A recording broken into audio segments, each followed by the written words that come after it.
إن الحمد لله نحمده ونستعينه ونستغفره ونؤمن به ونتوكل عليه ونعوذ بالله من شرور أنفسنا ومن سيئات أعمالنا من يهده الله فلا مضل له ومن يضلل فلا هادي له وأشهد أن لا إله إلا الله وأشهد أن محمدا عبده ورسوله أما بعد فأعوذ بالله السميع العليم من الشيطان الرجيم والفجر وليال عشر. عزیزان محترم، یہ جو ایام چل رہے ہیں یہ ذوالحجہ کا مہینہ ہے. اس کو ذوالحجہ اور ذی الحجہ دونوں کہا جاتا ہے. یہ عربی کی گرامر کے لحاظ سے ہے کہ ذوالحجہ بھی کہا جاتا ہے اور ذی الحجہ بھی کہا جاتا ہے. یہ جو ماہ ہے جو حج کا مہینہ ہے، ان میں ابتدائی 10 دن، یہ 10 دن ہیں بلکہ 9 دن یہ جو ایام ہیں یہ اللہ کو بہت پسندیدہ ہیں. اور اس کے بعد کے جو 4 دن ہیں ان میں سب سے افضل عمل تو اللہ کے نزدیک قربانی ہے، اور اس کے علاوہ ذکر کرنا اللہ کو بہت زیادہ پسندیدہ ہے. تو ذکر کرنا پہلی ذی الحجہ سے لے کر اور 13 ذی الحجہ تک، قبیل مغرب سے پہلے تک، یہ وہ ایام ہیں جو اللہ رب العزت کو بہت زیادہ محبوب ہیں، بہت زیادہ پسندیدہ ہیں، کہ اس کے اندر بندہ اللہ کا ذکر کرے. وَاذْكُرُوا اللَّهَ فِي أَيَّامٍ مَّعْدُودَاتٍ. اللہ نے فرمایا کہ مخصوص جو دن ہیں، جو تمہیں مخصوص دن دیے گئے ہیں، ان دنوں کے اندر اللہ رب العزت کو یاد کرو. یوں تو اللہ کا ذکر کرنا پوری زندگی میں ہر لمحہ کرنا چاہیے، اور جب بھی کوئی بندہ اللہ کا ذکر کرتا ہے اللہ رب العزت کو یہ بات بہت زیادہ پسندیدہ ہے کہ کوئی اللہ کو یاد کرے، اللہ کو پکارے، اس کی حمد بیان کرے، اس کی دی ہوئی نعمتوں پر اس کا شکر ادا کرے، غلطیوں پر اللہ سے معافی مانگے، توبہ اور استغفار کرے، اپنے ذہن میں، اپنے دماغ میں اللہ رب العزت کو بسائے، اس کی محبت کو بسائے اپنے دلوں میں. یہ بات اللہ کو بہت زیادہ پسندیدہ ہے. اور یہی وہ چیز ہے کہ اللہ رب العزت نے انسان کی اور جناتوں کی جو تخلیق فرمائی ہے وہ بھی اسی مقصد کے لیے فرمائی. وما خلقت الجن والانس الا لیعبدون. ہم نے جناتوں کو اور انسانوں کو اپنی عبادت کے لیے پیدا کیا ہے. تو یہ جو ذکر کرنے کا ہے، اللہ کو یاد کرنے کا ہے، یہ ایام، یہ جو دن گزر رہے ہیں، یہ اللہ رب العزت نے اسپیشل دن دیے ہیں. اس میں جب بندہ اللہ کو یاد کرتا ہے تو اس کا اجر و ثواب بھی زیادہ ہوتا ہے، اور اللہ رب العزت کی عنایت اور اس کی جزا، اس کا بدلہ وہ بھی بہت زیادہ ہوتا ہے. حدیث شریف کے اندر آتا ہے کہ بندہ جب اللہ کو دل میں یاد کرتا ہے تو اللہ تعالیٰ فرماتا ہے کہ میں بھی اس کو اپنے دل میں یاد کرتا ہوں. اور اگر میرا بندہ لوگوں کے درمیان میرا تذکرہ کرتا ہے تو میں بھی اس کا تذکرہ اس سے اچھے لوگوں کے درمیان کرتا ہوں، یعنی فرشتوں کے درمیان کرتا ہے. تو اللہ رب العزت کو یہ بات بہت زیادہ پسندیدہ ہے کہ اس کا بندہ اللہ کا بندہ اللہ کو پکارے، اللہ کی نعمتوں پر شکر ادا کرے، اس کو یاد کر کے روئے، اس کے سامنے اپنی التجا کرے، اپنے دکھ درد جو بھی اس کو ہے وہ اس کے سامنے پیش کرے، اور جو نعمتیں ہیں اس پر وہ اللہ کا شکر ادا کرے کہ پروردگار تو نے ہمیں نوازا ہے، تو نے ہمیں عطا کیا ہے اس بات کو. تو یہ جو ایام ہیں وَاذْكُرُوا اللَّهَ فِي أَيَّامٍ مَّعْدُودَاتٍ، کہ یہ جو گنے چنے ایام ہیں، جو اسپیشل ایام دیے گئے ہیں، جو دن دیے گئے ہیں، ان کے اندر بندہ اللہ رب العزت کو یاد کرے. یاد کرنے کے لیے جو الفاظ ہیں وہ مختلف ہیں، مختلف الفاظ بیان کریں گے. اللہ اکبر، اللہ اکبر، لا الہ الا اللہ، اللہ اکبر، اللہ اکبر وللہ الحمد. اس کے علاوہ یہ بھی ہیں، اس کے علاوہ بھی اسی طرح سے اور بھی کلمات ہیں. کل ملا کے اللہ کو یاد کرنا، سبحان اللہ کہنا، الحمدللہ کہنا، اللہ اکبر کہنا، لا الہ الا اللہ کہنا، درود شریف پڑھنا، جو بھی چیزیں ہو، توبہ کرنا، استغفار کرنا، قرآن پاک کی تلاوت کرنا، اپنے گناہوں کو یاد کر کے رونا، یہ سب وہ چیزیں ہیں جو اللہ کی یاد میں شامل ہیں. اگر ان ایام میں کوئی روزے رکھتا ہے تو یہ ایام میں روزے رکھنا بھی اللہ کو پسندیدہ ہے، اور خاص کر جو عرفہ کا دن ہے، جو ذوالحجہ کا جو 10ویں تاریخ ہے، اس سے ایک دن پہلے کا جو دن ہے 9 تاریخ کا، وہ دن اللہ رب العزت کو بہت زیادہ پسندیدہ ہے، اور اس کا جو روزہ اگر کوئی بندہ رکھتا ہے تو اس روزے کا ثواب اللہ رب العزت نے ایسا دیا ہے جو ایسا ثواب کسی عبادت کے لیے اللہ نے بیان نہیں کیا۔ فرمایا کہ جو اس دن کا روزہ رکھتا ہے اس کے 1 سال پچھلے 1 سال گزشتہ جو گزر چکے ہیں وہ گناہ، اور 1 سال جو آئندہ آنے والے ہیں وہ گناہ معاف ہو جائیں گے۔ ہمارے محدثین نے اس کے شرح میں لکھا ہے کہ یہ بات کہی گئی کہ آئندہ آنے والے گناہ ہو جائیں گے، گناہ کو معاف کر دیا جائے گا، حقیقت میں وہ ایک بونس انعام ہے، الگ سے ایک اسپیشل انعام۔ ایک تو یہ کہ آپ نے جتنا کیا یہ اس کا بدلہ ہے، اور ایک یہ ہے کہ جو آپ نے کیا یہ اس کا بدلہ، اور الگ سے یہ بھی آپ لیتے جائیں۔ تو یہ ایک الگ سے اللہ رب العزت اس عرفہ کے روزے کے لیے، اس 9ویں ذی الحجہ کا جو روزہ ہوتا ہے اس روزے کے لیے اللہ رب العزت نے یہ انعام رکھا ہے، اور اس انعام کو حاصل کرنے کے لیے ہر ایک کو آگے بڑھنا چاہیے۔ یہ بھی اللہ کے ذکر کا طریقہ، روزہ رکھنا یہ بھی اللہ کے ذکر کا ایک طریقہ ہے۔ اب اللہ کو یاد کرنے، اس کے حکم ماننے کا ایک طریقہ اور دیکھیے آپ۔ ہمارے نبی صلی اللہ علیہ وسلم نے فرمایا کہ جب یہ مہینہ آئے ماہ مبارک، اور کسی کا ارادہ قربانی کرنے کا ہو، جو قربانی کرنا چاہتا ہے اس کا ارادہ قربانی کرنے کا ہے، تو اسے چاہیے کہ اپنے ناخون، اپنے بال اور بدن کے جو غیر ضروری بال ہیں ان کو تراشے نہیں، ان کو چھوڑ دیں۔ یہ حکم کیا ہے؟ یہ حقیقت میں حاجیوں کی مشابہت کے لحاظ سے۔ ایک روایت عبداللہ ابن مسعود رضی اللہ تعالیٰ عنہ کی ہے کہ ایک صحابی نے پوچھا کہ اے اللہ کے رسول، میرے پاس قربانی کرنے کے لیے کوئی جانور نہیں ہے، میرے پاس کچھ بھی نہیں ہے، تو میں کیا کروں؟ آپ صلی اللہ علیہ وسلم نے فرمایا کہ تو پھر تم ان ایام میں، پہلی ذی الحجہ سے لے کر اور یوم النحر تک، ان ایام میں تم اپنے بالوں کو مت تراشنا، اپنے ناخن کو مت تراشنا، تمہیں بھی انہی کے برابر ثواب ملے گا جو قربانی کرنے والے ہیں۔ اس سے ہمیں یہ بات پتہ چلتی ہے کہ اللہ کے نبی صلی اللہ علیہ وسلم نے فرمایا کہ انما الاعمال بالنیات، عمل کا دار و مدار وہ انسان کی نیت پر ہے۔ اللہ رب العزت کے خزانے میں کوئی کمی نہیں ہے، اس کا خزانہ بہت بڑا ہے، بہت وسیع ہے، اس کے خزانے میں کوئی کمی نہیں۔ اگر بندہ روزہ رکھنا چاہتا ہے اور رکھ نہیں پا رہا ہے، مثال کے طور پر بیمار ہے، روزہ نہیں رکھ پا رہا ہے، اگر اس کی نیت سچی ہے تو وہ ثواب سے محروم نہیں رہے گا۔ اسی طریقے سے اگر کوئی شخص ایسا ہے جو قربانی کرنا چاہتا ہے لیکن بیچارہ پیسے نہیں ہیں، محتاج ہے، پریشان حال ہے، لیکن اس کا ارادہ یہ ہے کہ کاش کہ میرے پاس پیسہ ہوتا اور میں قربانی کرتا، تو یہ جو نیت ہے، جو دل کے اندر جو نیت پائی جاتی ہے، اللہ رب العزت نے اس پر بھی ثواب رکھا ہے اور اس کے اوپر بھی ہمیں عطا کرنے کا وعدہ کیا ہے۔ تو یہ اللہ رب العزت کا کسی چیز کی کوئی کمی نہیں ہے، اور ہم جتنی زیادہ اپنی نیت کو خالص کریں گے اتنا ہی زیادہ اللہ رب العزت ہمیں عطا فرمائیں گے۔ افسوس کی بات یہ ہے کہ ہمارے یہ ایام، جو یہ دن ہیں، یہ ایسے ہی گزرتے چلے جاتے ہیں اور ہم ان میں بڑی غفلت کا شکار ہو جاتے ہیں، حالانکہ یہ دن بڑے قیمتی دن ہیں۔ علامہ ابن تیمیہ رحمہ اللہ سے سوال کیا گیا کہ یہ بتائیے کہ یہ جو ذوالحجہ کے دن ہیں یہ بہتر ہیں یا رمضان کے آخری عشرہ جو ہے وہ بہتر ہے؟ تو انہوں نے بڑا سٹیک جواب دیا، انہوں نے بتایا کہ جو ذی الحجہ کے جو ایام ہیں، یہ 10 دن کے جو ایام ہیں، یہ دن اس کے بہتر ہیں، اور رمضان المبارک کی جو آخری عشرہ ہے اس کی راتیں جو ہیں وہ زیادہ بہتر ہیں، ان سے بھی بہتر ہیں وہ راتیں، کیونکہ اس کے اندر ایک ایسی رات ہے جو لیلۃ القدر ہے،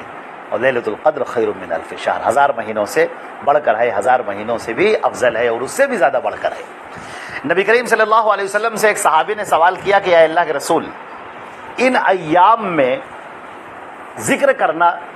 اللہ کو بہت پسندیدہ ہے۔ ہمارے نبی صلی اللہ علیہ وسلم نے فرمایا کہ ان ایام میں ذکر کرنا ہر عمل سے بڑھ کر ہے، ہر عمل سے بڑھ کر۔ تو ایک صحابی نے سوال کیا ولل جہاد فی سبیل اللہ، اے اللہ کے رسول کیا اللہ کے راستے میں جہاد کرنا بھی؟ آپ نے فرمایا ہاں، جہاد کرنا بھی، سوائے اس کے کہ کوئی یہاں سے نکلے اور اللہ کی راہ میں اپنی جان کا نذرانہ پیش کر دے، اپنی گردن کٹا دے اللہ کے نام پر، تو پھر وہ جو جہاد میں گردن کٹتی ہے، وہ جو خون بہتا ہے، وہ واپس نہیں آیا بندہ، وہ پھر زیادہ افضل ہے۔ تو اتنے کو چھوڑ کر اس کو اگر ہم الگ کر دیں، اس کو چھوڑ کر باقی ہر عمل سے بہتر ہے اللہ رب العزت کو یاد کرنا، اللہ رب العزت کا ذکر کرنا، اٹھتے بیٹھتے وقت ذکر کرنا، اللہ اکبر، سبحان اللہ، الحمدللہ، لا الہ الا اللہ، ان الفاظ کو کہنا یہ اللہ کو بہت زیادہ پسندیدہ ہے۔ ایک مرتبہ حضرت موسیٰ علیہ السلام نے اللہ رب العزت سے سوال کیا اور کہا پروردگار میں یہ چاہتا ہوں آپ مجھے کوئی ایسا کلمہ سکھا دیں جو میرے لیے مخصوص ہو اور اس کے ذریعے میں آپ کو یاد کروں، کوئی ایسا کلمہ۔ اللہ رب العزت نے فرمایا کہ اے موسیٰ تم لا الہ الا اللہ کہا کرو، لا الہ۔ انہوں نے کہا کہ اے میرے پروردگار یہ لا الہ الا اللہ یہ تو سب کہتے ہیں، یہ تو سارے نبی کہتے آئے ہیں، پورے عوام کہتے ہیں، سارے مسلمان کہتے ہیں، میں چاہتا ہوں کوئی الگ سے آپ مجھے کلمہ سکھا دیں جو میرے لیے ہو اور اس کے ذریعے میں آپ کو یاد کروں۔ اللہ نے فرمایا کہ موسیٰ یہ جو لا الہ الا اللہ ہے یہ اس قدر بھاری ہے اپنے اجر میں اور ثواب میں کہ اگر سارے نامہ اعمال ایک طرف رکھے جائے اور یہ لا الہ الا اللہ ایک طرف رکھا جائے تو یہ پلڑا جھک جائے گا۔ اس کے اندر اللہ کی توحید ہے، اس کے اندر اللہ رب العزت کا تذکرہ ہے، یہ اللہ کی وحدانیت کا ذکر ہے، اور اللہ کی وحدانیت کے بالمقابل کوئی چیز نہیں، کوئی عمل اس کے بالمقابل نہیں۔ اللہ رب العزت کی اس توحید کا جو اقرار ہے، اس توحید کا جو بیان ہے، توحید کا جو ذائقہ، جو سرشاری ہے، اس کا کوئی اس کا بالمقابل کوئی ہے نہیں۔ لہٰذا یہ عمل اللہ رب العزت کو لا الہ الا اللہ پڑھنا یہ اللہ کو بہت زیادہ پسندیدہ ہے۔ اسی طرح سبحان اللہ کی بھی فضیلت ہے، الحمدللہ کی بھی فضیلت ہے، استغفار کی بھی فضیلت ہے۔ اللہ رب العزت کو اس بات سے بڑی خوشی ہوتی ہے جب کوئی بندہ اللہ کے سامنے آتا ہے، توبہ کرتا ہے، اپنے گناہوں کی بخشش کرواتا ہے، اللہ سے مانگتا ہے، اللہ سے طلب کرتا ہے کہ ہمارے پروردگار تو ہمیں عطا کر دے۔ اللہ رب العزت نے یہ جو پوری کائنات بنائی ہے، جو پوری دنیا بنائی ہے، پہلے جب دنیا بنائی تو یہاں پر جناتوں کو رکھا، جنات یہاں پر آباد تھے، بہت لڑتے تھے، بہت فساد کرتے تھے، خوب جھگڑے کرتے تھے۔ اللہ رب العزت نے فرشتوں سے کہا کہ انی جاعل فی الارض خلیفہ، اب میں زمین میں ایک اور نسل بناؤں گا جو آنے جانے والی ہوگی، یعنی ایک نسل کے بعد دوسری، دوسری کے بعد تیسری، تیسرے کے بعد چوتھی، باپ ہے پھر بیٹا ہے پھر پوتا ہے پھر پرپوتا، اس طریقے سے نسل آتی جاتی رہے گی۔ تو فرشتوں نے کہا کہ پروردگار کیا کریں گے کسی اور مخلوق کو بنا کر، وہاں بھیج کر؟ ایک مخلوق کو دیکھا ہے کس قدر وہ غارت گری کرتے ہیں، لڑائی جھگڑا کرتے ہیں، خون بہاتے ہیں۔ اللہ رب العزت نے فرمایا انی عالم ما لا تعلمون، تو میں جانتا ہوں وہ تم نہیں جانتے، جو بات مجھے پتا ہے وہ بات تم کو نہیں پتا ہے۔ وہ بات کیا ہے جو بات فرشتے نہیں جانتے، اور اللہ رب العزت نے جس کے لیے انسان کو پیدا کیا ہے؟ فرشتوں کا معاملہ یہ ہے کہ لا یعصون اللہ ما امرہم، اللہ نے ان کو جو حکم دے دیا ہے وہ اس سے گریز نہیں کرتے، وہ کر ہی نہیں سکتے، ان کے اندر یہ قوت اور طاقت ہی نہیں ہے۔ اللہ نے جس فرشتے کو جو تسبیح دے دی ہے وہ اسی تسبیح میں ہے۔ اگر کسی کو سبحان اللہ کہنے کو بنا دیا ہے تو وہ صرف سبحان اللہ کہے گا، اگر کسی کو رکوع کے لیے کہہ دیا ہے تو وہ صرف رکوع کرے گا۔ جس کام کے لیے فرشتے لگا دیے گئے ہیں وہ نافرمانی کر ہی نہیں سکتے، ان کے ہاں نافرمانی کا تصور ہے ہی نہیں، بالکل ہی نہیں۔ اللہ رب العزت نے جب انسان کو رکھا تو فرمایا کہ ہم نے انسان کو اختیار دیا ہے، انا ہدیناہ النجدین، ہم نے اس کے سامنے دو راستے کھول دیے۔ ایک راستہ شکر گزاری کا راستہ ہے، ایک راستہ ناشکری کا راستہ ہے۔ ایک راستہ اللہ کی یاد کا ہے، اللہ کو اپنے سامنے ماننے کا ہے، اللہ کو پکارنے کا ہے، اور ایک راستہ وہ ہے جو اللہ سے بھاگنے کا ہے، جہاں پر اللہ سے گریز ہے، نہ اللہ کو یاد کرنا ہے، نہ اللہ کو پکارنا ہے، نہ اس کی باتیں ماننا ہے، اس کے راستے سے ہٹ کر چلنا ہے۔ دو راستے ہیں، اور انسان کو یہ اختیار دیا گیا ہے کہ وہ اپنی مرضی سے اور اپنے اختیار سے اللہ کو یاد کرے، اپنے اختیار سے۔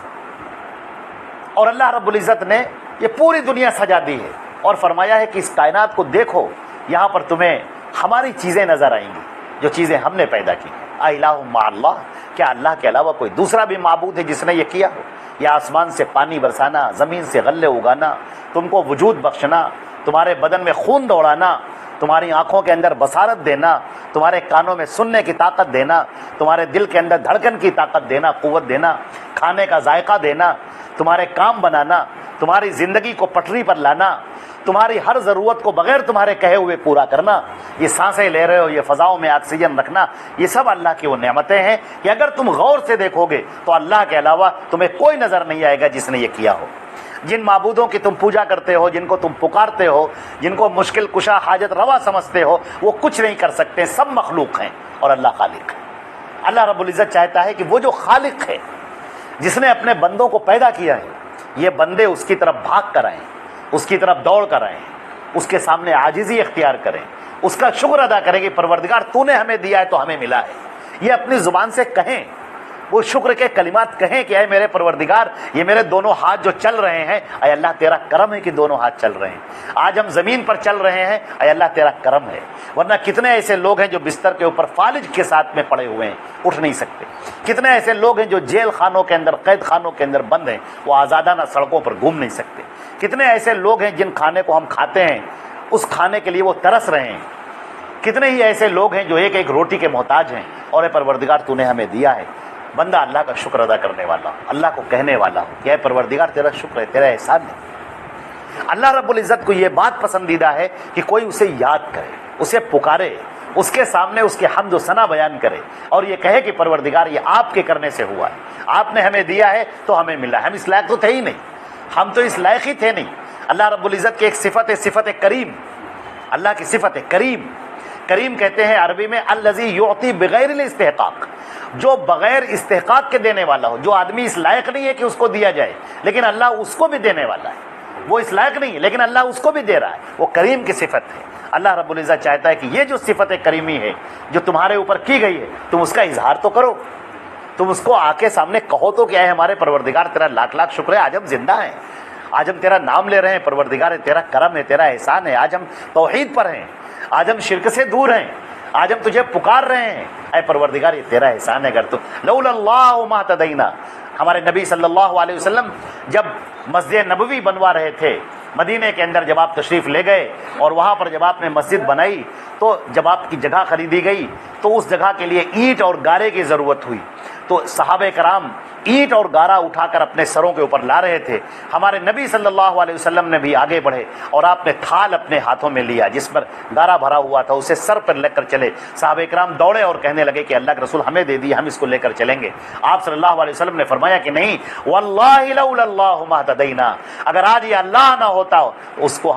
وہ ہمیں ہدایت نہ دیتا تو آج ہمارا یہ حال نہ ہوتا۔ آج ہم کیسے اللہ کا شکر ادا کر سکتے ہیں؟ اللہ کی قسم، اللہ کا شکر کا یہ ہے کہ مجھے یہ غارہ اٹھانے دو، مجھے اللہ کے لیے، اس کی مسجد کے لیے یہ کام مجھے کرنے دو۔ اللہ رب العزت نے مجھے جو انعام دیا ہے، مجھے جو ہدایت دی ہے، آج اپنی معرفت عطا کی ہے، تو اس کا شکر مجھے ادا کرنے دو، میں اس کے لیے کام کرنا چاہتا ہوں۔ جیسے سب کام کر رہے ہیں ویسے ہم بھی کام کریں، یہ اللہ کا شکر ہے۔ اللہ کے شکر کے لیے ہم کو کچھ کام کرنا چاہیے، اس کو پکارنا چاہیے، اسے یاد کرنا چاہیے۔ اسی چیزوں میں، جن چیزوں کے اندر یہ چیزیں داخل ہیں، اللہ کو پکارنا، یاد کرنا، اور فرمایا گیا کہ اللہ کے بندے ایسے ہیں جو قیاماً و قعوداً اللہ کو یاد کرتے ہیں، وہ کھڑے ہوں یا بیٹھے ہوں یا اپنے بستروں پر لیٹے ہوں۔ ایسے لوگ ہیں جن کے پہلو ان کے بستروں سے لگتے نہیں ہیں، جب وہ اپنے بستروں پر لیٹتے ہیں تو لیٹنے کے بعد وہ اللہ کو یاد کرتے ہیں، اور اللہ کو جب یاد کرتے ہیں اللہ رب العزت فرماتا ہے کل قیامت کے دن میدان محشر میں جب کہ سورج سوا نیزے پر ہوگا اور ہر آدمی پسینے سے شرابور ہوگا اور افراتفری کا عالم ہوگا، لوگ بے تحاشا پریشان ہوں گے، اس موقع پر 7 قسم کے لوگ ایسے ہوں گے جن کو اللہ رب العزت اپنے عرش کے سائے میں رکھے گا، اور عرش کے سائے کے علاوہ کوئی اور سایہ اس دن ہوگا ہی نہیں۔ سب لوگ دھوپ میں ہوں گے، بڑے بڑے جو انبیاء کرام ہیں ان کو سایہ نصیب ہوگا، بڑے بڑے مراتب کے جو لوگ ہیں، شہداء ہیں، صالحین ہیں، ان کو وہ سایہ نصیب ہوگا۔ لیکن اللہ رب العزت کی دین ہے، اس کی عطا ہے کہ اللہ نے فرمایا کہ ایسے بھی لوگ ہوں گے عام پبلک میں، عوام الناس میں، لوگوں میں، ہم میں اور آپ کے درمیان، جو نبی بھی نہیں، رسول بھی نہیں، شہید بھی نہیں، صدیقین میں بھی شامل نہیں، ان کا تو مرتبہ ہے ہی، وہ تو عرش کے سائے میں ہوں گے ہی، ان کے علاوہ عوام الناس میں اللہ نے فرمایا، ہمارے نبی صلی اللہ علیہ وسلم نے، کہ رجل ذکر اللہ خالیا ففاضت عیناہ، ایک ایسا بندہ جس نے تنہائی میں اور اکیلے میں اللہ کو یاد کیا اور اس کی آنکھوں سے آنسو بہہ پڑے، کوئی دیکھنے والا نہیں، وہ اکیلے تنہا اللہ کو یاد کر رہا ہے، کوئی ریاکاری نہیں ہے، کسی کو دکھاوے کے لیے نہیں ہے، وہ صرف اللہ کو یاد کر رہا ہے، اور اللہ کی محبت میں، اس کی تپش میں، اس کے دل کے اندر وہ جذبہ پیدا ہوا، وہ جوش پیدا ہوا، اللہ کی وہ یاد آئی کہ اس کی آنکھوں سے آنسو بہنے لگے۔ اللہ تعالیٰ فرماتا ہے کہ یہ تمہاری آنکھوں سے نکلا ہوا یہ قطرہ یہ مجھے بہت زیادہ پسندیدہ ہے۔ حدیث شریف کے اندر آتا ہے کہ دو قطرے اللہ کو بہت پسندیدہ ہیں، ایک شہید کے خون کا قطرہ جو اللہ کی راہ میں گرتا ہے، اللہ تعالیٰ فرماتا ہے یہ گرتا ہوا قطرہ مجھے بہت پسندیدہ ہے، اور ایک اللہ کو یاد کر کے اس کی یاد میں آنکھوں سے جو آنسو جاری ہوتے ہیں، وہ جو آنسوؤں کا قطرہ ہے وہ زمین پر گرنے سے پہلے اللہ کے ہاں قبولیت حاصل کر لیتا ہے، اور عرش کے سائے میں قیامت کے دن ایسے لوگ ہوں گے جو چن چن کر اٹھائے جائیں گے اور عرش کے سائے میں رکھے جائیں گے اور اللہ کی نعمتوں کے حقدار ہوں گے۔ اللہ تعالی ہم کو بھی اور آپ کو ان نیک لوگوں میں سے بنائے جو ان لوگوں میں شامل ہوں۔ اب دیکھیے اللہ رب العزت کو یاد کرنے کے جو طریقے ہیں، یہ ذکر ہے، اذکار ہے، دعا ہے، تسبیح ہے، تحلیل ہے، پکارنا ہے، اللہ رب العزت کو پکارنا۔ یہ فرمایا گیا الدعاء مخ العبادہ، جتنی عبادتیں ہیں، قربانی بھی ان میں شامل ہے، نماز بھی ان میں شامل ہے، روزہ بھی ان میں شامل ہے، عمرہ بھی، حج بھی، طواف بھی، جتنی عبادتیں ہیں ان تمام عبادتوں کی جڑ اور اس کی روح وہ اللہ کو پکارنا ہے، اللہ کو التجا کرنا ہے۔ آپ کے اوپر اللہ کو یوں بھی پکارے، ہر آدمی کے ساتھ مسائل لگے ہوئے ہیں۔ اللہ نے فرمایا لقد خلقنا الانسان فی کبد، ہم نے انسان کو مسائل میں گھرا ہوا پیدا کیا ہے، یہ مسائل میں گھرا ہوا پیدا کیا، یہ آپ کا امتحان ہے جو مسائل میں گھرے ہوئے ہیں۔ مسائل سے پاک ہونا یہ اسی وقت ہوگا جب آپ کی موت آ جائے گی، جب یہ موت آ جائے گی اس دنیا سے، جب دوسری دنیا میں ہم منتقل ہو جائیں گے تو وہاں پر پھر یہ پریشانیاں مصیبتیں کچھ نہیں ہوں گی، لیکن دنیا میں یہ پریشانیاں مصیبتیں ہیں، اور یہ ہماری آزمائش ہے۔ یہ آزمائش اس طور پر ہے کہ جب تمہارے اوپر پریشانی آ جائے، جب تمہاری دقتیں آ جائیں، تمہارے سامنے ایک لمبی لسٹ ہو تمہاری خواہشات کی، تمہاری آرزوؤں کی، تم مکان چاہتے ہو، تم گھر چاہتے ہو، تم اولاد چاہتے ہو، تم رزق چاہتے ہو، تم برکت چاہتے ہو معاملات میں، تم معاملات میں گلو خلاصی چاہتے ہو، مقدمات سے خلاصی چاہتے ہو، بے شمار تمہاری خواہشات ہیں۔ اللہ تعالیٰ نے یہ خواہشات رکھی ہیں، یہ ضرورتیں تمہارے لیے رکھی گئی ہیں، یہی تمہاری آزمائش ہے۔ ان ضرورتوں کو پورا کرنے کے لیے تم کدھر جاتے ہو؟ کس کو پکارتے ہو؟ کس سے فریاد کرتے ہو؟ اللہ کے علاوہ اگر تم کسی اور کو پکارتے ہو تو تم نے اپنے بندے ہونے کا حق نہ ادا کیا۔ اللہ کے علاوہ اگر کسی سے تم نے یہ طلب کر لیا، اللہ کے علاوہ تم نے کسی اور سے اپنی امیدیں وابستہ کر لی، اور تم نے کہا کہ نہیں کام تو میرا یہاں سے ہوگا، چاہے کوئی بڑی شخصیت ہو، بادشاہ ہی کیوں نہ ہو، وہ علاقے کا ذمہ دار ہی کیوں نہ ہو، اگر اس سے تم نے امیدیں وابستہ کر لی، اللہ تعالیٰ فرماتا ہے تم اپنے امتحان میں ناکام ہو۔ اللہ کو یہ بات پسندیدہ ہے کہ کوئی اسے پکارے۔ یہ مسائل اس لیے آئے ہیں تاکہ تم اس کو آواز دو، اس کو پکارو، اس کے سامنے اپنا درد پیش کرو اور کہو کہ اے اللہ اس پوری دنیا کے مالک صرف آپ ہیں اور آپ کے علاوہ کوئی نہیں، اور دینے والے صرف آپ ہیں اور آپ کے علاوہ کوئی نہیں۔ ہم اسباب کے طور پر لوگوں سے کہیں گے، لوگوں سے ہم کہیں گے اسباب کے طور پر، لیکن دینے والے حقیقی مالک صرف آپ ہیں، آپ کے علاوہ کوئی نہیں۔ ہم ڈاکٹر کے پاس جائیں گے جب ہم بیمار ہوں گے، پروردگار آپ کا حکم ہے کہ تم علاج کراؤ، ہم جائیں گے، لیکن اے اللہ شفا دینے والے آپ ہیں، آپ جسے چاہیں شفا دیں، جسے چاہیں بیمار کریں، جسے چاہیں وہ دوائیاں کھا کر اور بیمار ہو جائے، اور جسے چاہیں آپ کو ایک گلاس پانی پی کر بالکل ٹھیک ہو جائے۔ یہ آپ کا فیصلہ ہے، اور آپ کا فیصلہ سب سے بڑھ کر ہے، لا راد لقضاء اللہ، آپ کے فیصلے کے علاوہ کسی کی پوری کائنات میں مجال نہیں کہ اسے ٹال سکے۔ اللہ رب العزت کو یہ چیز پسندیدہ ہے۔ اللہ نے قرآن پاک میں فرمایا کہ تم نماز پڑھو یا قربانی کرو، جو بھی کرو، اللہ رب العزت کو تمہارے دلوں کے جو اخلاص ہے وہ پسند ہے۔ اگر اس میں توحید نہیں ہے، شرک آ گیا، تو کتنی ہی تمہاری اچھی عبادت کیوں نہ ہو،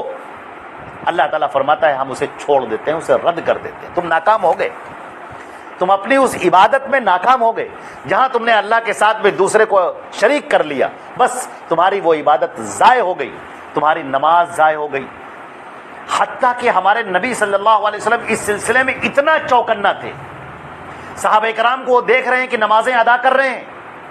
بڑے اخلاص کے ساتھ، بڑے خلوص کے ساتھ نمازیں ادا کر رہے ہیں۔ اب ہمارے نبی صلی اللہ علیہ وسلم نے صحابہ کو بتایا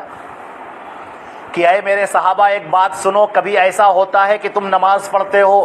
اور اچانک کوئی داخل ہو جاتا ہے، آنے والا آ جاتا ہے اور تمہیں دیکھ رہا ہے وہ، اب تمہارا جی چاہتا ہے ہم ذرا لمبا قیام کر لیں، لمبا سجود کر لیں، دیکھنے والا یہ لگے کہ یہ تو بڑا متقی ہے، بڑا پرہیزگار ہے۔ اگر تمہارے دل میں یہ آ گیا فہیا شرکن، تو یہ بھی ایک شرک ہے، الریاء من الشرک، یہ ریاکاری ہو گئی اور ریاکاری شرک میں داخل ہو گئی۔ یہ ان کو چوکنا کرنے کے لیے، یہ تمہاری نماز اللہ کے لیے، کسی کو دکھانے کے لیے نہیں، یہ تمہاری عبادت خالصتاً اللہ کے لیے، اگر اس میں کوئی شریک ہو گیا تو عبادت قابل قبول نہیں۔ حدیث شریف کے اندر فرمایا نبی کریم صلی اللہ علیہ وسلم نے، من عمل عملا، کسی آدمی نے کوئی کام کیا، واشرک فیہ معی غیری، اور پھر اس میں میرے ساتھ کسی اور کو بھی شریک کر لیا، اللہ تعالیٰ فرماتا ہے ترکتہ وشرکہ، مجھے اس کی کوئی ضرورت نہیں، میں اس کو پھینک دیتا ہوں، عبادت صرف میرے لیے، خالص میرے لیے۔ اگر تم نے سجدہ کیا ہے تو پھر یہ میرے لیے ہونا چاہیے، پھر تم کسی غیر کے لیے سجدہ نہیں کر سکتے، اور اگر تمہیں غیر کے لیے بھی سجدہ کرنا ہے تو یہ سجدہ اپنا واپس لے جاؤ، اس سجدے کی ہمیں کوئی ضرورت نہیں ہے، ہم اس کو نامہ اعمال میں تولیں گے بھی نہیں اور اس کو ہوا منصورہ بنا دیں گے، جیسے کوئی زمین سے ریت اٹھائے اور ایسے بکھرا دے۔ اللہ تعالیٰ فرماتا ہے تمہارے نیک اعمال جو آئیں گے، نماز، روزہ، زکوٰۃ، حج، طواف، عمرہ، ذکر، تلاوت، صدقہ، خیرات، یہ سب جو آئے گا، اور اگر تم نے شرک کیا ہوگا ہم اسے نامہ اعمال پر رکھیں گے ہی نہیں، وہ اس لائق ہی نہیں کہ نامہ اعمال پر رکھا جائے۔ وجعلناہ ہباء منصورا، ہم اسے مانند ریت، مانند خاک ہم اسے اڑا دیں گے۔ اللہ رب العزت کو ان عبادتوں کے ساتھ بھی اخلاص بڑا پسندیدہ ہے، اخلاص کے ساتھ بھی عبادتیں اللہ کے لیے ہوں، خالصتاً اللہ کے لیے، اس بندے کا دل، یہ دل اللہ رب العزت سے جڑ جائے، اس کو یاد کرنے والا بن جائے۔ اور اس سلسلے میں اللہ کے نبی صلی اللہ علیہ وسلم نے جو حدیث قدسی بیان کی ہے وہ بڑی لرزہ خیز ہے کہ آدمی کے رونگٹے کھڑے ہو جائیں۔ اللہ کے نبی صلی اللہ علیہ وسلم نے فرمایا کہ میرا رب اللہ تعالیٰ فرماتا ہے کہ میرا بندہ فرض کے بعد جو نمازیں میں نے اس کو، جو چیزیں بھی میں نے اس کے اوپر فرض کی ہیں، جب وہ اس کی ادائیگی کرتا ہے تو وہ مجھ سے قریب ہوتا ہے، اور جب نوافل پڑھتا ہے تو اور زیادہ قریب ہونے لگتا ہے۔ نوافل پڑھنا، نوافل میں سب چیزیں شامل ہیں، نماز کی بھی نفلیں ہیں، نفلی روزے بھی ہیں، نفلی صدقات بھی ہیں، نفلی حج بھی ہیں، نفلی عمرے بھی ہیں، یہ سب چیزیں، جتنی بھی نفلی چیزیں ہیں وہ اللہ سے قریب ہوتا رہتا ہے۔ اب آگے فرمایا اللہ نے کہ میرا بندہ جب میری جانب ایک بالشت، یہ بالشت ہے، ایک بالشت جب میری طرف آتا ہے تو میں ایک ذرا اس کی طرف بڑھ کر جاتا ہوں۔ وَإِنْ أَتَانِي، اور اگر میری طرف وہ ایک ذرا جاتا ہے، أَتَيْتُهُ بَاعًا، تو میں ایک گز، یہ دونوں ہاتھ پھیلائے، نبی کریم صلی اللہ علیہ وسلم فرمایا کہ دونوں کے برابر میں اس کی طرف دوڑ کر جاتا ہوں۔ اور اللہ تعالیٰ فرماتا ہے کہ وَإِنْ أَتَانِي يَمْشِي، اگر میری طرف وہ چل کر آتا ہے، أَتَيْتُهُ هَرْوَلَةً، تو میں اس کی طرف دوڑ کر جاتا ہوں، یہاں تک کہ میں اس کا ہاتھ بن جاتا ہوں جس سے وہ پکڑتا ہے، اس کا پیر بن جاتا ہوں جس سے وہ چلتا ہے، اس کا وہ کان بن جاتا ہوں جس سے وہ سنتا ہے۔ یہ کیا مطلب ہے؟ کہ وہ اللہ اپنے بندے سے بالکل قریب ہو جاتا ہے، یہاں تک کہ ہمارے نبی صلی اللہ علیہ وسلم نے فرمایا اس حدیث کی تشریح کرتے ہوئے، آنکھ بن جاتا ہوں، کان بن جاتا ہوں، پیر بن جاتا ہوں، کیا مطلب؟ فرمایا کہ رب اخبر عشاس، کتنے ہی ایسے لوگ ہوں گے جن کے بال گرد میں ڈوبے ہوئے ہیں اور انتہائی حقیر تم انہیں کو سمجھے ہو، لیکن وہ اللہ کی نگاہ میں بڑے معزز ہیں۔ لو اقسم علی اللہ لا بر، اگر وہ اللہ کے نام پر کوئی قسم کھا لے تو اللہ ان کی قسم کو پورا کر دیتا ہے، اس کی لاج رکھ لیتا ہے۔ اللہ تعالیٰ اپنے بندے کو رسوا اور ذلیل نہیں کرتا۔ تو جو بندہ اللہ کی طرف چل کر آتا ہے، تھوڑا بھی بڑھتا ہے، اللہ تعالیٰ اس کی طرف اور زیادہ بڑھتا ہے، اس سے بھی تیزی کے ساتھ۔ اور فرمایا اللہ تعالیٰ نے کہ جو قربانیاں تم پیش کرتے ہو اللہ کے نام پر، جو تم ذبح کرو گے، جو قربانی پیش کرتے ہو، تمہارا بکرا جو بڑا موٹا سا ہے، اچھا سا ہے، یاد رکھو لن ینال اللہ لحومها ولا دماؤها ولکن ینالہ التقوی منکم، اللہ کو تمہاری ان قربانیوں کا خون، قربانیوں کا گوشت اللہ کو نہیں پہنچتا، مگر جو تمہارا دل ہے، جس دل سے تم نے قربانی پیش کی ہے، یہ اللہ کو پسندیدہ ہے۔ تم نے اللہ رب العزت کی محبت میں سرشار ہو کر تم نے کہا کہ پروردگار تیرا حکم ہے کہ میں قربانی کروں اور تجھے قربانی پسند ہے، اے پروردگار میں قربانی کروں گا تجھے خوش کرنے کے لیے، تیری رضا پانے کے لیے، تیرا ایک حکم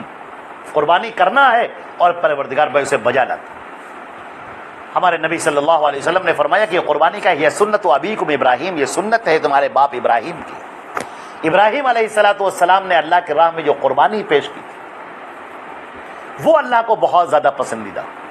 ابراہیم علیہ السلام عراق کے شہر بابل کے رہنے والے تھے، یہاں بادشاہ نمرود تھا۔ ابراہیم علیہ السلام کو اللہ نے جب نبی بنایا اور انہوں نے جب دعوت پیش کی، اس سلسلے میں بڑے ستائے گئے، بہت پریشان کیا گیا، حتیٰ کہ ان کو آگ میں ڈال دیا گیا، زندہ جلا دیا گیا۔ لیکن اللہ نے آگ سے کہا اے آگ ٹھنڈی ہو جا اور ابراہیم کے لیے سلامتی بن جا، اور ابراہیم وہاں سے زندہ نکل آئے۔ اس کے بعد اللہ نے کہا کہ اے ابراہیم اب تم یہاں مت رکو، اب ان لوگوں پر حجت تمام ہو چکی ہے، اب تم یہاں سے مصر جاؤ۔ چنانچہ وہ یہاں سے مصر پہنچے۔ مصر میں ایک باندی تھی ہاجرہ نام کی، ان سے ان کی شادی ہوئی۔ ادھر ابراہیم علیہ السلام کی کوئی اولاد نہیں، حضرت سارہ آپ کی بیوی ہیں، کوئی اولاد نہیں۔ ابراہیم علیہ السلام دعا مانگ رہے ہیں، کوئی اولاد نہیں۔ حضرت ہاجرہ سے آپ کی اولاد ہوئی حضرت اسماعیل علیہ السلام۔ آپ کی خوشیوں کا ٹھکانہ نہ رہا۔ ایک طویل مدت کے بعد جب گود ہری ہوئی ہو اور ایک باپ کو اس کا بیٹا ملا ہو، خوبصورت سا بیٹا، پیارا سا بیٹا، دل کو موہ لینے والا بیٹا، اور ابھی وہ تھوڑا سا چند مہینے کا، دودھ پینے والا، ہر وقت باپ کی نگاہیں اپنے بچے پر، اس کو کھلانے پر۔ اللہ تعالیٰ کا حکم ہوتا ہے کہ ابراہیم سب کو لے کر یہاں سے فلسطین جاؤ۔ چنانچہ وہ وہاں سے فلسطین کی طرف روانہ ہوتے ہیں اور وہاں پر پہنچتے ہیں جہاں پر آج مکہ مکرمہ ہے۔ پتھریلی زمین، ریگستان، سنگ لاخ پہاڑ، ہری گھاس کا ایک تنکا بھی نظر نہیں آتا، پانی کا ایک قطرہ بھی نظر نہیں آتا سینکڑوں کلومیٹر تک۔ اور وہاں پر جب پہنچے اور رات میں جب آپ نے قیام کیا، اللہ تعالیٰ فرماتا ہے کہ ابراہیم اپنے بیٹے اور اپنی بیوی ان دونوں کو یہیں پر چھوڑ دو اور آگے بڑھو۔ ہم ذرا سوچ کر دیکھیں تھوڑی دیر کے لیے، اپنے آپ کو اس مقام پر رکھ کر دیکھیں۔ آج ہمارے اوپر تھوڑی سی بھی تکلیف ہوتی ہے ہم بدظن ہو جاتے ہیں، ذرا سی ہمارے اوپر اگر مصیبت آ جائے، پریشانی آ جائے، ہم بدگمان ہو جاتے ہیں اللہ سے، ہم شکوہ شکایتیں کرنے لگتے ہیں، زبان کھول دیتے ہیں اللہ کے لیے۔ اور بسا اوقات ہمارے ہاں کچھ لوگ تو ہیں جو کفر تک بک دیتے ہیں۔ کتنے ہی ایسے لوگوں کو ہم نے دیکھا ہے کہ جن کے گھر میں میت ہو گئی، موت ہو گئی، تو وہ اللہ کو برا بھلا کہنے لگے، فرشتے کو برا بھلا کہنے لگے، یہاں تک کہنے لگے کہ یہی میرا گھر ملا تھا، وغیرہ وغیرہ کلمات کفر۔ ہم لوگ کی حالت بہت گری ہوئی حالت ہوگی۔ اللہ تعالیٰ معاف فرمائے ہم کو اور آپ کو، سب کو معاف فرمائے۔ ابراہیم علیہ السلام جس بیٹے کو وہ دیکھ رہے ہیں، جو ان کے دل کا سکون ہے، آنکھوں کا نور ہے، دل کا سرور ہے، چین اور قرار ہے، اللہ تعالیٰ حکم دیتا ہے کہ چھوڑ دو یہیں پر اور تم آگے بڑھو۔ صبح ہوتی ہے، اونٹ پر کجاوے جب کسے جانے لگے اور ابراہیم اونٹ پر سوار ہوئے، سارا کو سوار کیا، لوط کو سوار کیا اور چل پڑے۔ حضرت ہاجرہ پیچھے پیچھے چل رہی، کہ یہ کیا ہوا، ہمیں تو آپ بٹھا نہیں رہے، کیا بات ہے؟ ابراہیم سر کو جھکائے ہوئے کوئی بات نہیں کر رہے، بول ہی نہیں رہے، اور وہ آگے بڑھتے جا رہے ہیں۔ حضرت ہاجرہ پیچھے پیچھے بچے کو گود میں لیے آگے بڑھ رہی۔ اچانک انہوں نے جو پوچھا ہے بہت یاد رکھنے کے لائق۔ حضرت ہاجرہ نے کہا کہ سیدی آپ ہمیں یہ بتائیں، اللہ امرک بہذا، کیا اللہ نے آپ کو یہ حکم دیا ہے کہ ہمیں چھوڑ دیں؟ ابراہیم علیہ السلام نے منہ گھمایا اور کہنے لگے ہاں اللہ نے حکم دیا۔ حضرت ہاجرہ نے جو جملہ کہا جو اللہ کو بہت پسندیدہ ہے، بہت پسندیدہ، انہوں نے کہا میرا رب مجھے کبھی ضائع نہیں کرے گا، آپ جاؤ۔ کہاں کھانا نہیں ہے، پانی نہیں ہے، رزق نہیں ہے، سر پہ دھوپ ہے، ٹھکانہ نہیں ہے رہنے کا، اور حضرت ہاجرہ کا یہ صبر اور شکر دیکھیے۔ وہ کہتی ہیں کہ اللہ مجھے ضائع نہ کرے گا، اور اس کے بعد پھر واقعتاً ایسا ہی ہوا۔ حضرت ہاجرہ دوڑتی ہیں صفا سے مروہ کی طرف، کوئی پانی نظر آ جائے، حضرت اسماعیل کو ایک پہاڑ کی اوٹ میں، ایک چٹان کے سائے میں لٹا دیتی، دھوپ کے سائے میں صفا پر چڑھتی ہیں تاکہ دیکھیں کوئی پانی نظر آ جائے، کوئی پرندہ نظر آ جائے، پانی کا کوئی قطرہ کہیں پر نظر آ جائے، ہری ہری گھاس نظر آ جائے۔ پھر مروہ پہ جاتی ہیں، وہاں دیکھ، پھر ادھر پلٹتی، پھر ادھر پلٹتی، بار بار چکر لگاتی، اور اس حال میں وہ اللہ کا ذکر کرتے ہیں۔ سب سے اہم بات یہ، ہمارے نبی صلی اللہ علیہ وسلم نے اس موقع پر جب یاد کیا ہے حضرت ہاجرہ کو، تو آپ کی زبان سے وہ کلمات جاری ہو گئے۔ اس کھانے کا ایک قطرہ نہیں، ایک رزق نہیں، کچھ نہیں، کھجور تک نہیں، پانی کا ایک قطرہ نہیں، سورج اس پر تپ رہا ہے، زمین رتیلی ہے، ریگستان ہے، بچہ پیاسا ہے، خود پیاسی ہے، اور کوئی ہوتا تو زبان سے کچھ تو نکلتا، لیکن اللہ دیکھ رہا ہے، اپنی اس بندی کو دیکھ رہا ہے۔ اللہ تعالیٰ ہم سے غافل نہیں ہے، ہم سب سے اللہ تعالیٰ اپنے کسی بندے سے غافل نہیں ہے، ایک ایک حرکتیں وہ دیکھتا ہے، ہمارے بولنے کی، ہماری چلنے کی، ہماری بیٹھنے کی، ہماری زندگی کا ہر لمحہ اللہ تعالیٰ کی نگاہ سمیع و بصیر، وہ دیکھ رہا ہے میرا بندہ کیا کرتا ہے، کیسے مجھے پکارتا ہے، اس کا توکل کہاں ہے، اس کا بھروسہ کہاں ہے، اس کی محبت کہاں ہے، یہ مجھ سے محبت کرتا ہے یا فوراً یہ شیطان کے بہکاوے میں آ جاتا ہے، فوراً مجھ سے دور ہو جاتا ہے۔ ہم نے انعام کیا تو بڑا میرے پاس میں آیا، بڑی نمازیں پڑھی، بڑا سجدہ کر رہا تھا، بڑا ذکر کر رہا تھا، خوب تلاوت کر رہا تھا، ذرا سے ہم نے مصیبت ڈال دی، بھاگ گیا، ہم سے دور ہو گیا۔ اللہ رب العزت دیکھ رہا ہے۔ حضرت ہاجرہ صفا سے مروہ کے درمیان دوڑ رہی ہیں، اور اس دوران اللہ کا شکر ادا کر رہی ہیں کہ پروردگار تو نے ہمیں، ضرور مجھ سے کوئی غلطی ہوئی ہے جس کی مجھے سزا ملی ہے، یا تیرا انعام ہے پروردگار، تیرے حکم کی مصلحت تیرے علاوہ کوئی نہیں جانتا، میں تیرے ہر فیصلے پر راضی ہوں، اے میرے رب تو میرے حال کو دیکھ رہا ہے، ہم پر رحم فرما۔ یہ جو شکر کے کلمات، یہ جو حمد کے کلمات، یہ جو اللہ کو یاد کرنا، یہ جو اللہ کو پکارنا، اور کوئی الٹی سیدھی بات اپنی زبان سے نہ نکالنا، وہ تو دلوں کو جھانک لیتا ہے، دلوں کو دیکھ لیتا ہے۔ جب اللہ نے یہ دیکھ لیا، اللہ نے حکم دیا جبریل کو کہ تم پیر مارو وہاں پر، جبریل نے جہاں پر حضرت اسماعیل لیٹے تھے وہاں پر پیر مارا، اور وہاں سے چشمہ پھوٹ پڑا پانی کا، اور ایسا چشمہ پھوٹا ہے، ایسا چشمہ پھوٹا ہے کہ آج تک وہ جاری ہے۔ ایک یہاں پر ہمیں ایک بات اور بتا دیں، دنیا کا کوئی بھی پانی ہو، وہ صرف پانی ہے، صرف پانی، صرف پانی کو پی کر کوئی شخص زندہ نہیں رہ سکتا۔ ہمارے بدن کو زندہ رہنے کے لیے اور بھی چیزیں چاہیے، اور بھی نرشمنٹ چاہیے۔ ہمارے باڈی کو بہت ساری چیزیں جو دال سے، سبزی سے، گوشت سے، اناج سے پوری ہوتی ہیں، وہ چاہیے ہمیں۔ اگر خالی پانی پیتے رہیں، پانی پیتے رہیں، پانی پیتے رہیں، ہمارا بدن ڈی ہائیڈریشن کا شکار ہوگا، اور اس کے بعد بے ہوشی آئے گی، اور اس کے بعد موت آئے گی۔ لیکن زمزم کے پانی میں اللہ نے یہ خوبی رکھی ہے، جو سائنسدانوں نے، جو غیر مسلم سائنسدان ہیں، انہوں نے بھی ریسرچ کر کے ثابت کیا کہ اس کے اندر غذائیت بھی ہے اور سیرابی بھی ہے، یعنی پانی پی کر جو سیرابی ہوتی ہے وہ بھی ہے، اور اگر خالی آپ پانی پیتے رہیں تو بدن کے اندر غذائیت پائی جائے گی۔ غذا کی جو چیزیں ہیں، نرشمنٹ کی جو چیزیں ہیں، اگر آپ اپنی 20 سال 25 سال تک صرف زمزم کا پانی پیتے رہیں تو آپ ویسے ہی ہٹا کٹا اور توانا رہیں گے، جیسے کہ آپ کھانا کھا کر اور غذا کھا کر آپ توانا رہتے ہیں۔ یہ اس کے اندر ہے۔ اور وہ پانی، ایک مرتبہ حضرت عثمان غنی رضی اللہ تعالیٰ عنہ کے زمانے کی بات ہے کہ لوگوں میں بحثیں ہونے لگی، کہنے لگے کہ یہ پانی زمزم کا یہ کیسا سوتا ہے جو کبھی خشک نہیں ہوتا، ایسا پانی کا ہے کبھی؟ لوگوں نے کہا نہیں، ایسا تو نہیں ہوگا، خشک تو ہوتا ہی ہوگا، کبھی نہ کبھی خشک تو ہوگا۔ یہ ساری باتیں چل رہی تھی۔ اللہ کی حکمت دیکھی، ایک حبشی غلام تھا جو پانی نکال رہا تھا۔ اس زمانے میں جو زمزم بنایا گیا تھا، ایک چبوترا اس پر بنا دیا گیا تھا، اور اس پر ڈول سے نکالنے کے لیے رکھ دیا گیا تھا۔ وہ حبشی پانی نکال رہا تھا، اور اتفاق سے کچھ اٹیک آیا یا کچھ ہوا، وہ اسی کے اندر گر پڑا اور مر گیا، پانی کے اندر ڈوب گیا، زمزم کے کنویں میں۔ اب ایک دن تو گزرا اس کا، 2 دن گزرے، اب اس کی تلاش جاری ہوئی، لوگ ڈھونڈ رہے تھے۔ اچانک کسی کے ذہن میں خیال آیا کہ لو کنویں کو بھی دیکھ لیتے ہیں، زمزم کا بھی، وہاں کسی نے بتایا کہ آخری بار وہیں دیکھا گیا تھا۔ لوگوں نے وہاں جھانک کر دیکھا تو دیکھا کہ اس کی لاش پھولی ہوئی اس میں پڑی ہوئی تھی۔ حضرت عثمان غنی رضی اللہ تعالیٰ عنہ تک یہ مسئلہ پہنچایا گیا کہ اب کیا کیا جائے۔ آپ نے فرمایا کہ اس پورے کنویں کے پانی کو نکالا جائے گا۔ دیکھیں امیر المومنین کا حکم۔ چنانچہ اس کے اندر لاش نکالنے کے بعد لوگ اترے، اور اترنے کے بعد پورا پانی صاف کیا، حتیٰ کہ لوگوں کو وہ کیچڑ نظر آنے لگا، جو پانی میں نکالنے کے بعد کیچڑ سا رہ جاتا ہے، وہ کیچڑ نظر آنے لگا۔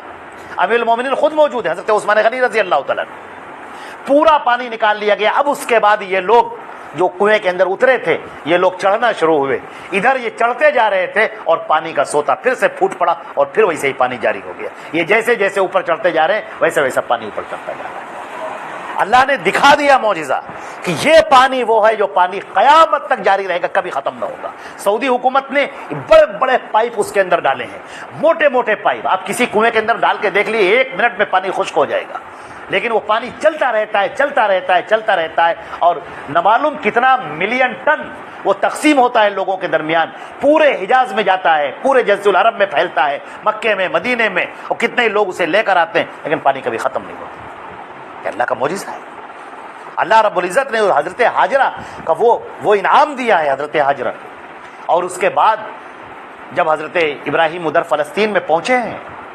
اللہ تعالیٰ سے اجازت مانگتے ہیں کہ اے میرے رب، کیا میں اپنے بیوی بچوں کو دیکھاؤں؟ اللہ تعالیٰ حکم دیتا ہے کہ ہاں جاؤ، اپنے بیوی بچوں کو دیکھو۔ وہ بیوی بچوں کو دیکھنے کے لیے آتے رہتے ہیں، آتے ہیں جاتے ہیں، آتے ہیں جاتے ہیں، بچے کو کھلایا۔ اب دیکھیے قرآن پاک نے اس کا تذکرہ کیا ہے۔ ابراہیم علیہ السلام آئے، فلما بلغ معه السعی، جب ان کا وہ بیٹا اسماعیل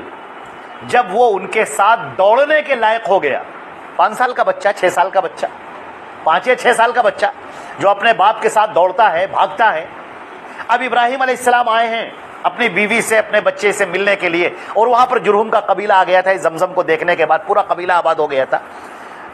ابراہیم علیہ السلام آئے، اپنے بچے کے ساتھ میں کھیل رہے ہیں، ہنسا رہے ہیں، باتیں سنا رہے ہیں، اس کے ساتھ گفتگو کرتے ہیں، اس کے دماغ میں توحید کو پیوست کرتے ہیں، بہت ساری باتیں، دوڑتے ہیں اس کے ساتھ میں، دوڑتے ہیں اپنے بچے کو لے کر۔ اب رات میں وہ لیٹے،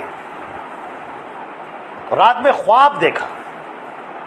خواب کیا دیکھ رہے ہیں کہ میں اپنے ہاتھوں سے اپنے بیٹے اسماعیل کو ذبح کر رہا ہوں،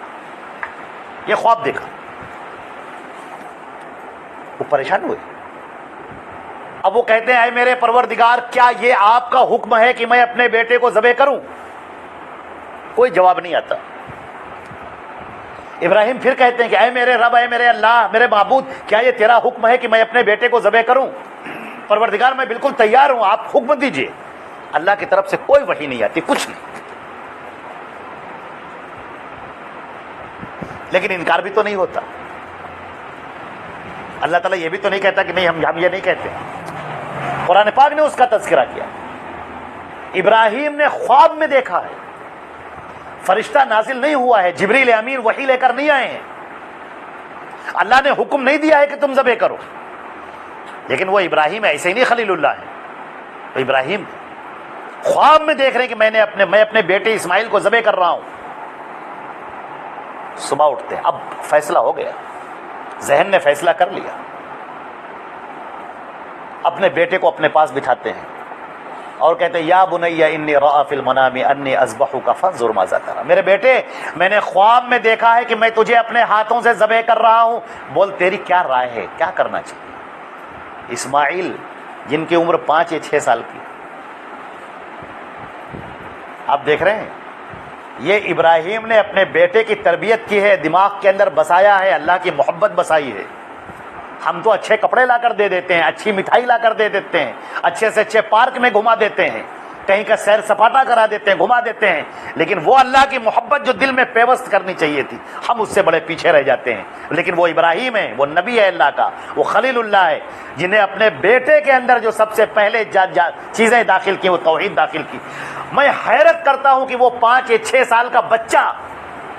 سیدنا اسماعیل علیہ السلام، جن کی نسل میں ہمارے پیغمبر حضرت محمد مصطفیٰ صلی اللہ علیہ وسلم پیدا ہوئے ہیں، اسماعیل کہتے ہیں، جواب دیتے ہیں یا ابت افعل ما تؤمر ستجدنی انشاءاللہ من الصابرین، اے میرے ابا جان، اللہ نے اگر یہ حکم دیا ہے، اللہ اگر مجھے قربان کرنا چاہتا ہے تو اس سے بڑھ کر اور کیا ہوگا کہ میرا یہ جسم ہے اللہ کے نام پر قربان ہو جائے۔ میں اس لائق ہوں کہ اللہ تعالیٰ میری قربانی مانگے، میں خوش نصیب ہوں کہ اللہ تعالیٰ مجھے قربانی کے لیے قبول کرے۔ اگر اللہ تعالیٰ راضی ہوتا ہے کہ میں قربانی پیش کروں اور اللہ مجھ سے خوش ہو جائے تو اس سے بڑھ کر کچھ نہیں ہو سکتا۔ ابا جان آپ فوراً اس پر عمل کر ڈالیے، فوراً چلیے اور آگے بڑھیے، اور ہم اس کے لیے بالکل تیار ہیں۔ ابراہیم علیہ الصلوۃ والسلام چلتے ہیں، شیطان نے بہت گمراہ کیا ہے اسماعیل کو بھی، ان کی بیوی ہاجرہ کو بھی، کہ جاؤ روکو جا کر۔ حضرت ہاجرہ کے پاس آیا، کہنے لگا کہ تمہیں معلوم ہے کہ تمہارے شوہر یہ کہاں لے جا رہے ہیں بیٹے کو؟ کہاں لے جا رہے؟ گھمانے لے جا رہے ہوں گے۔ کہا نہیں، ان کو ذبح کرنے لے جا رہے ہیں۔ حضرت ہاجرہ نے کہا کہ تم کتنے بیوقوف ہو، کون باپ اپنے بیٹے کو ذبح کرے؟ دیکھیے، شیطان کو مجبور ہو کر کہنا پڑا، کہتا نہیں وہ اصل میں اللہ نے کہا ہے اس لیے ذبح کرنے۔ حضرت ہاجرہ رونے لگی، کہتی ہیں کہ اے یہ کیا ہو گیا، کاش کہ ابراہیم نے مجھ سے کہا ہوتا، میں بھی ساتھ میں جاتی اور اپنے بچے کے پیروں کو پکڑتی اور پھر وہ ذبح کرتے، میں بھی راضی ہوتی کہ اے میرے پروردگار، میں اپنے بیٹے کی قربانی تیرے نام پہ کر رہی ہوں، تجھ سے بڑھ کر کوئی نہیں، نہ میں، نہ شوہر، نہ بیٹا، نہ بیوی، نہ یہ جسم، کوئی نہیں، یہ سب تو ہے، تیری رضا سب سے مقدم ہے، میں اس لائق کہاں کہ تیرے لیے قربانی پیش کروں، کاش کہ تو میری قربانی طلب کرتا پروردگار، میری بھی قربانی ہوتی، میرے بچے کی بھی قربانی ہوتی اور ہم سب تیری راہ میں قربان ہوتے۔ حضرت ابراہیم علیہ الصلوۃ والسلام جاتے ہیں، قرآن پاک نے جو الفاظ بیان کیے، میرے رب العالمین نے جو الفاظ بیان کیے، فرمایا فلما تلہ للجبین، ابراہیم نے اپنے بیٹے کو زمین پر لٹا کر اس کی گردن پر تلوار، اس کی حلقوم پر وہ چھری رکھ دی اور ذبح کرنے ہی والا تھا کہ ہم نے جبریل کو بھیجا اور جبریل نے کہا ٹھہر، رک جاؤ، ٹھہر جاؤ، قد صدقت الرؤیا انا کذلک نجزی المحسنین، تم نے خواب کو سچ کر دکھایا، واقعی تم نے خواب کو سچ کر دکھایا، تم نے یہ دکھا دیا کہ تم اللہ کے سچے بندے ہو، تم نے دکھا دیا کہ اللہ کے آگے کچھ نہیں، تم نے دکھا دیا کہ جب اللہ کا حکم آ جائے تو میری مرضی، میری خواہش، میری چیزیں، میرا نفس کچھ نہیں، صرف اللہ کا حکم اور اس کے آگے کچھ نہیں، میں نے سب قربان کر دیا پروردگار تیرے ایک حکم کے سامنے۔ اے ابراہیم تم نے سچ کر دیا ہے، یہ جنت سے دمبا حاضر ہے، لو اس کو ذبح کرو۔ اور اللہ نے فرمایا وَتَرَكْنَا عَلَيْهِ فِي الْآخِرِينَ، اب قیامت تک یہ سلسلہ جاری رہے گا، لوگ قربانی پیش کریں گے، جس کے ساتھ میں یہ نیت ہوگی، یہ جذبہ ہوگا، وہ اس اپنا ثواب پائے گا۔ آج ہم بکرے ذبح کرنے جا رہے ہیں، اللہ تعالیٰ دیکھ رہا ہے کس نیت سے تم نے یہ جانور خریدا ہے،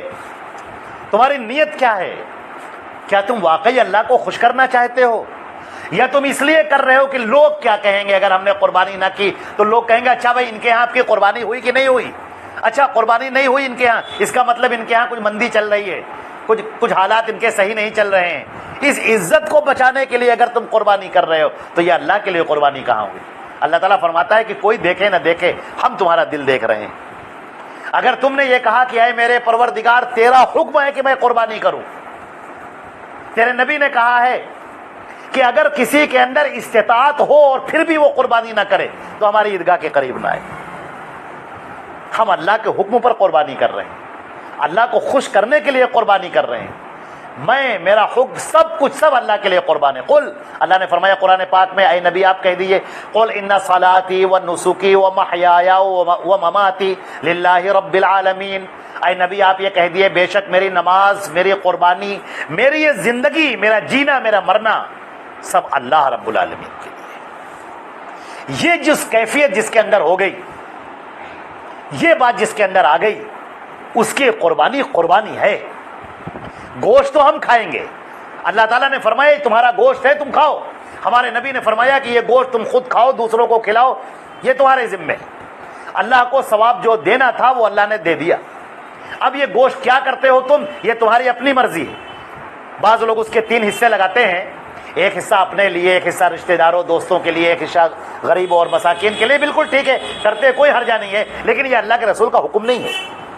یہ اسلام کا حکم نہیں ہے کہ آپ یہ 3 حصہ کریں۔ یہ قربانی آپ نے کر لی، اب یہ گوشت آپ کے ذمہ ہے، آپ اسے سب کھا جائیں پورا، یا آپ سب بانٹ دیں، آپ سب اپنے دوستوں کو کھلا دیں، یہ آپ کا اپنا معاملہ ہے، آپ جانیں، آپ کا گوشت جانیں۔ اللہ کو تمہارا تقویٰ پہنچتا ہے، کس دل سے تم نے اللہ کے لیے قربانی پیش کی ہے وہ اللہ کے ہاں پہنچتا ہے۔ اللہ رب العزت ہم کو اور آپ کو صحیح نیت کے ساتھ، اخلاص کے ساتھ قربانی کرنے کی توفیق عطا فرمائے، اور اللہ رب العزت ان ایام میں اپنا ذکر کرنے کی توفیق عطا فرمائے۔ قربانی کے جو یوم النحر اور یوم النحر کے بعد جو ایام تشریق ہیں 11، 12 اور 13، یہ پہلی ذی الحجہ سے 13 تاریخ تک یہ جو ایام ہیں یہ اللہ کو بہت پسندیدہ ہیں، اس میں ہم ذکر کریں، اللہ کو یاد کریں، قربانی پیش کریں، اللہ تعالی ہماری ان قربانی کو قبول فرمائے۔ ایک مسئلہ بتانے کے بعد اپنی بات کو ہم ختم کرتے ہیں کہ قربانی صلاۃ عید، جو عید الاضحیٰ کی نماز پڑھی جائے گی، نماز پڑھنے کے بعد سے قربانی کا وقت شروع ہوتا ہے۔ اس سے پہلے اگر کسی نے قربانی کر لی تو وہ قربانی نہیں مانی جائے گی۔ عید کی نماز آپ نے پڑھی، خطبے کی بات نہیں کر رہے ہیں، عید کی نماز میں جب امام سلام پھیر دیتا ہے یہ 2 رکعت ہو گئی، اب یہاں سے قربانی کا وقت شروع ہو جاتا ہے۔ اس کے بعد جو بھی قربانی کی جائے گی پھر یہ قربانی اللہ کے نزدیک قابل قبول ہوگی۔ اللہ تعالی ہم کو اور آپ کو عمل کرنے کی توفیق عطا فرمائے۔ والسلام علیکم ورحمۃ اللہ وبرکاتہ۔ صلی اللہ علی محمد وآلہ وصحبہ۔